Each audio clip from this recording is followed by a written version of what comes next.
Why don't you sit here? Bill can sit here. Well, thank you. Before we get started, I think there were some pioneers. Of course, we have the pioneers here on stage, but there were some other really important pioneers in the video we just saw, and a couple of them are here in the audience. So, Mitch Kapor, who is a regular at D, could you just stand up and wherever you are, there he is.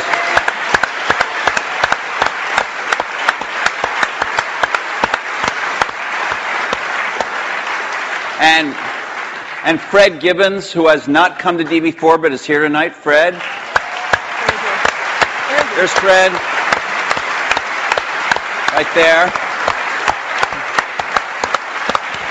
And I don't know if he's in the room, but I do want to recognize our fellow journalist Brent Schlender from Fortune, who did the last, to my knowledge, the last joint interview these guys did. It was not on a stage, but it was a Fortune magazine interview. Brent, I don't know if you're in the room. If you are, can you stand? Maybe he's... Oh, way back there. Way over there?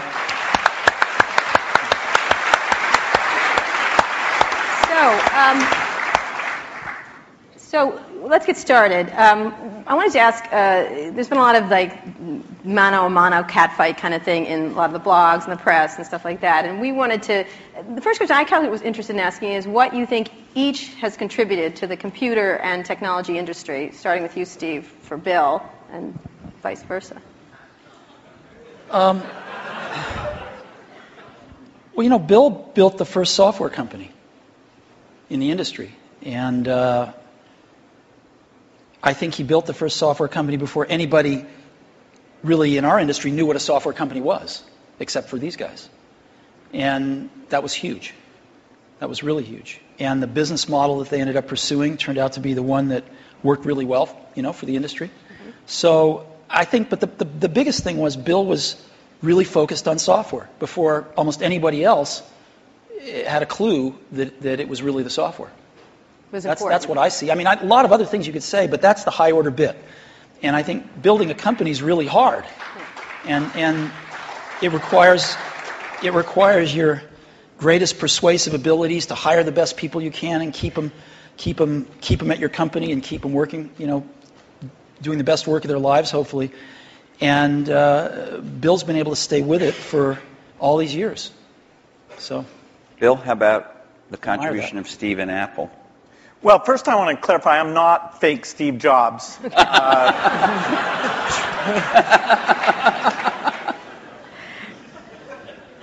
What Steve's done is quite phenomenal. If you look back to 1977, that Apple II computer, the idea that it would be a mass market machine, the bet that was made there by Apple uniquely, there were other people with products, but the idea that this could be an incredible, empowering phenomena, Apple pursued that dream. Then one of the most fun things we did was the Macintosh, and that was so risky. People may not remember that Apple really bet the company. Lisa hadn't done that well, and some people were saying, okay, that general approach wasn't good. But the team that Steve built, even within the company, to pursue that, even some days it felt a little ahead of its time. I don't remember that Twiggy disk drive. 128K. Yeah. The Twiggy disk drive, yes. Steve gave a speech once, which is one of my favorites, where he talked about, in a certain sense, we build the products that we want to use ourselves. So he's really pursued that with incredible taste and elegance that has had a huge impact on the industry. And his ability to always come around and figure out where that next bet should be has been phenomenal. Apple literally was failing when Steve went back and reinfused the innovation and risk-taking that have been phenomenal. So the industry's benefited immensely from his work. We've both been lucky to be part of it, but I'd say he's contributed as much as anyone. We've also both been incredibly lucky to have had great partners that we started the companies with, and we've attracted great people.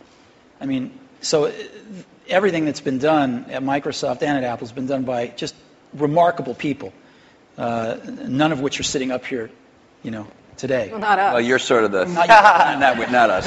And You're in a way you're the stand-ins for all those other people. in a way we are. In a very tangible way. So Bill mentioned the Apple II in 1977 and 30 years ago, and there were a couple of other computers which were aimed at the idea that average people might be able to use them. And looking back on it, a really average person might not have been able to use them by today's standards, but it certainly broadened the base of who could use computers. I actually looked at an Apple ad from 1978. It was a print ad. That shows you how ancient it was. And it said, thousands of people have discovered the Apple computer. Thousands of people.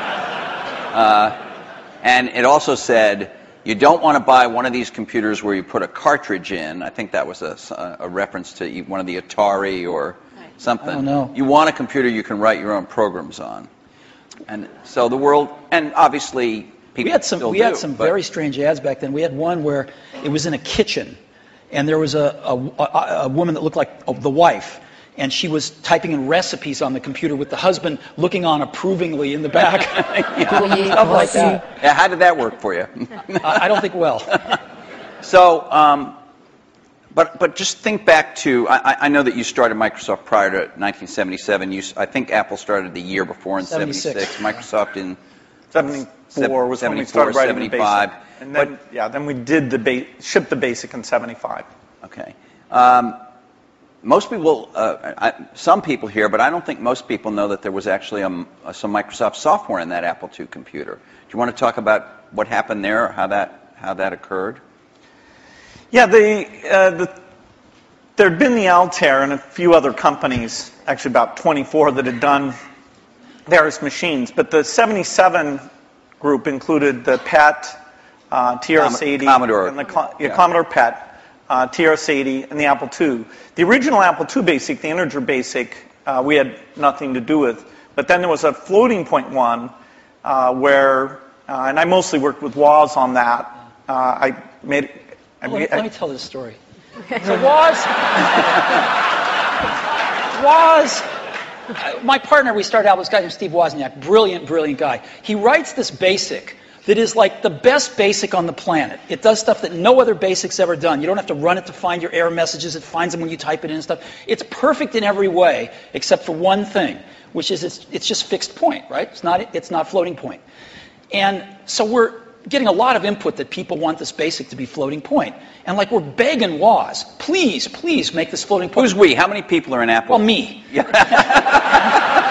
We're begging Woz to make this floating point, and he just never does it. And he wrote it by hand on paper. I mean, he didn't have an assembler or anything to write it with. It was all just written on paper, and he'd type it in. He just never got around to making a floating point. Why? Well, this is one of the mysteries of life. I don't know, but he never did. And so, Microsoft had this very popular, really good floating point BASIC that we ended up going to them and saying, help. And how much was I think you were telling us earlier? That was $31,000. That Apple paid you for the floating point BASIC. And I flew out to Apple. I spent 2 days there getting the cassette. The cassette tapes were the main ways that people stored things at the time. Right. And, that was fun. I think the most fun